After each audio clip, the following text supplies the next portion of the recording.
اب تو انصاف کا دور ہے بھائی بنی گالا یہ صرف یہاں کے متاثر مکین نہیں ہے، وزیر اعظم صاحب کے پڑوسی بھی ہیں، پڑوسی بھی ہیں، وزیر اعظم صاحب کی پڑوسی ہیں، ہیں، بریک کی جانب ساتھ مافیا کے ملے بھی ہو، تو عام آدمی بیچارہ غریب آدمی جس کو پتہ نہیں کرنا کیا ہے وہ کہاں جائے پھر؟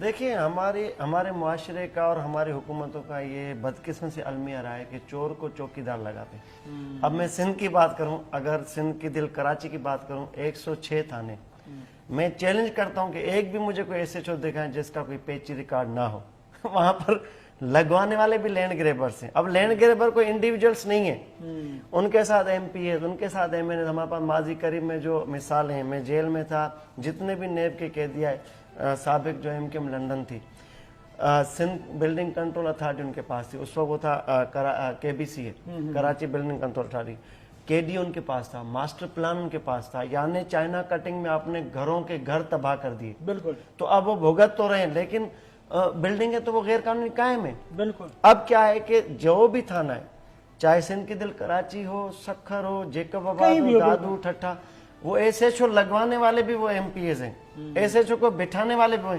یار آئے دن ظلم کی نئی داستان رقم ہوتی ہے۔ اور دوسرا سر جو نیب کا مینڈیٹ ہے اور جو ووکل رہے چیئرمین صاحب جاوید اقبال صاحب، انہوں نے کیٹیگوریکلی، میں یہ ڈنکے کی چوٹ پہ کہوں گا کہ سندھ میں بڑا ریلیف ملا ہے، جتنی ملوٹ کے لوگوں نے نیب چیئرمین کو اپلیکیشنز دی ہیں۔ سمپل ہے اس کا طریقہ کار کیا ہے کہ نیب کو اٹ سیلف سو موٹو لینا چاہیے۔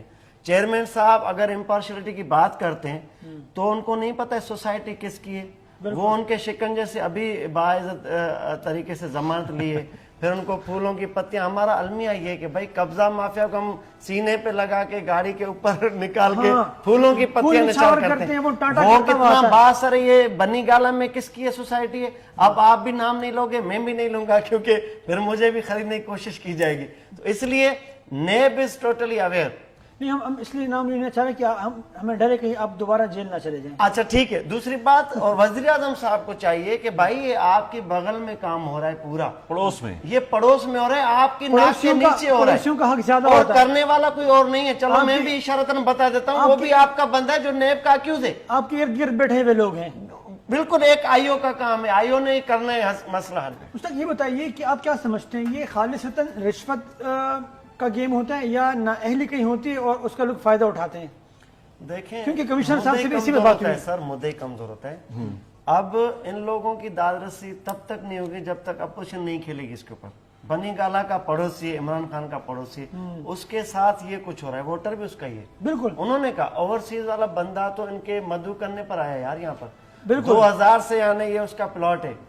جب نواز شریف کی حکومت تھی تو اس کا پلاٹ مور دین سیکیور، بیانڈ ہز ایکسپیکٹیشنز، کہ ان کی حکومت ملتے ہی اس کا بیچارے کا وہ قبضہ ہو گیا۔ اب جس بندے نے دوسروں کو یہاں بلایا ہوا ہے، کیپیٹل لگایا ہوا ہے، تو وہ تو انسیکیور فیل کریں گے۔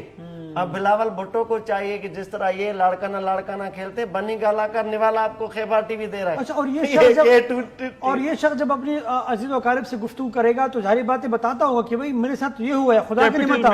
ان کو آپ بھیجیں کراچی پریس کلب پہ، ٹیک اپ کرنا میرا کام ہے، وائرل کرنا۔ اگر یہ وائرل پہ ہی نوٹسز لے رہے ہیں چیئرمین سی ڈی اے یا بنی گالا یا پی ٹی آئی، تو میں وائرل کرنے میں تو بڑا یہ میرا مشغلہ ہے۔ لیکن جب تک مشتاق والی بات، جب تک وہ وائرل نہیں ہوگی چیزیں کوئی نوٹس نہیں لے گا۔ بھائی وائرل دیکھیں، ہماری بدقسمتی وہی پھر ہے کہ ہم لوگ سوشل میڈیا کے پیچھے اور سوشل میڈیا کی چینل بند کر دو، مین اسٹریم میڈیا بند کر دو۔ سر بھائی دیکھیں نہیں بھائی، آئی جی صاحب نے نوٹس لے لیا، آپ بھی رپورٹنگ کرتے رہے، آپ بھی رپورٹنگ سے اوپر آئے اور ہم بھی رپورٹنگ کر رہے ہیں۔ تو اسلام آباد کے 21 تھانے، ایک چلو وومن پولیس اسٹیشن، ادھر سب سے خطرناک تفتیش ہوتی ہے۔ مجھے بتائیں ایک ایس ایچ او بغیر ٹینڈر بھرے ہوئے لگا ہوا ہے، ایک بتائیں، میں بھی پروو کروں گا۔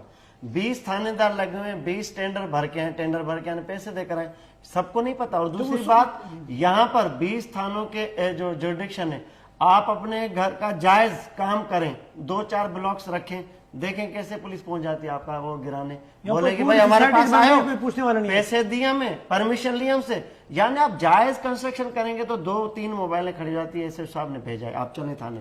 پھر یہ ایلیگل وہاں دھماکے سے ڈسٹرائے کیا جا رہا ہے پورے سسٹم کو، وہ لیول کیا جا رہا ہے گراؤنڈ کو، پھر کوئی پوچھنے والا نہیں۔ یار یہ بڑا چیلنج ہے، خود پی ٹی آئی کو سوچنا چاہیے، اس کا یہ خود کہہ رہے ہیں لوگ کہ ہم اوورسیز پاکستانیز ہیں, وہاں خون پسینے کمائی ان کی, پسینہ بہا کے انہوں نے کیپٹل ملک میں لگائے اور ایشورنس کے بعد یہاں دیگر لوگوں کو لے کر آئے.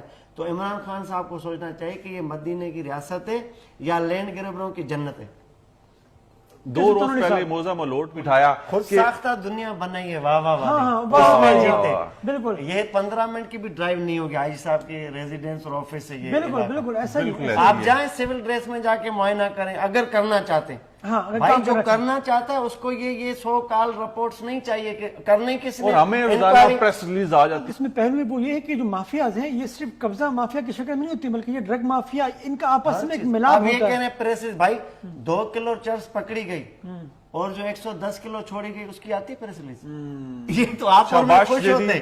شاباش جی, ہمیں تو بھائی پتہ ہم ہے. تو دیکھیں ہم پرانے چاول ہیں صحافت میں نا, ہمیں سارے دندے پتہ ہیں کہ 2 کلو کی پریس ریلیز جاری کرنے, باقی آپ نے ٹرک کے ٹرک چھوڑ دینے. اسلام آباد کے اندر تو ہم نے وعدہ کرنے سنگل. اسلام آباد کے اندر ہے, اچھا اس کو میں اصل اور رسوخ والا بھی ہے. سر بھائی اور یہ قبضہ mafia, they are actually sponsor of every candidate. He who belongs to any party. بالکل بالکل جس کا بھی جو امیدوار ہے وہ اس کے اسپانسرشپ یہی کرتے, قبضہ یہ لگاتے پیسہ. اور جیسے انہوں نے کہا یہ ٹارگیٹ ٹاسکنگ کرتے ہیں پہلے وہ انویسٹمنٹ, وہ کہتے ہیں یہ ہماری کہ ہم انویسٹمنٹ نے 1000 کینال 500 کینال پہ پہلے انہوں نے دیکھا ہوتا ہے کہ ابھی ہمیں ٹائم چاہیے, رائٹ ٹائم ٹو انویسٹ اور امپلیمنٹ.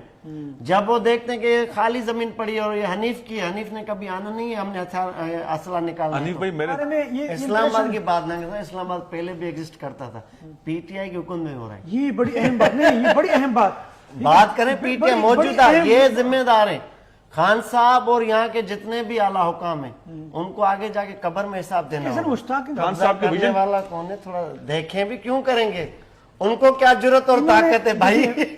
متاثرین نے جو آپ نے جہانگیر ترین کو بھی نکال دیا, ایک تو چاہیے اے ٹی ایم. متاثرین نے مختصر یہ بتائیے گا کہ حل کیا ہے اس کا. حل دیکھیں, یہ بے رحمانہ کارروائیوں کا. دیکھیں آؤٹ گوئنگ جو ہمارے سی جے صاحب تھے, کھوسو صاحب, انہوں نے سول نیچر کے جتنے بھی کیسز اور مقدمات تھے ان کے لیے خصوصی ہدایت بھی جاری کی, یعنی بورڈ سے ان کی منظوری بھی لے لی کہ جتنے بھی سول نیچر کے خاص طور پہ پراپرٹیز کے کیس ہیں ان کو اسپیڈی ٹرائل کیا جائے. اگر دیکھیں صرف target killing A T C میں جو کیس جاتے ہیں بم دھماکوں کے ٹارگیٹ کلنگ کے, وہ صرف نہیں ہے, یہ معاشی قتل عام ہو رہا ہے. دیکھیں ان کے چہرے دیکھیں آپ, اوورسیز ایک بلیزڈ لائف چھوڑ کے یہاں پر آئے, نعمتوں سے مالا مال لائف, اور ان کے چہرے دیکھیں. خان صاحب کے ساتھ جب تصویریں تو وہ سوٹیڈ بوٹیڈ ایک ہینڈسم بندہ ہے, یہاں آ کے ان کو اتنی مشکلات اور یہ مسائل کہ حلیہ بگڑ گیا. اور یہ کیا کریں گے, خودکشیاں کریں گے, ہتھیار تو وہ اٹھانے سے رہے, ہتھیار اسلحہ اٹھانے سے رہے, آپ وہ کیا بغاوت کریں گے. اب جو ان کی کیفیت ہے, میں تو کہوں گا پیپلز پارٹی اور جتنے بھی حریف ہیں ان کے پی ٹی آئی کے, وہ جائیں ان کے پاس فوری ریسکیو کرنے. آپ کیا سمجھتے ہیں کیا حال ہے؟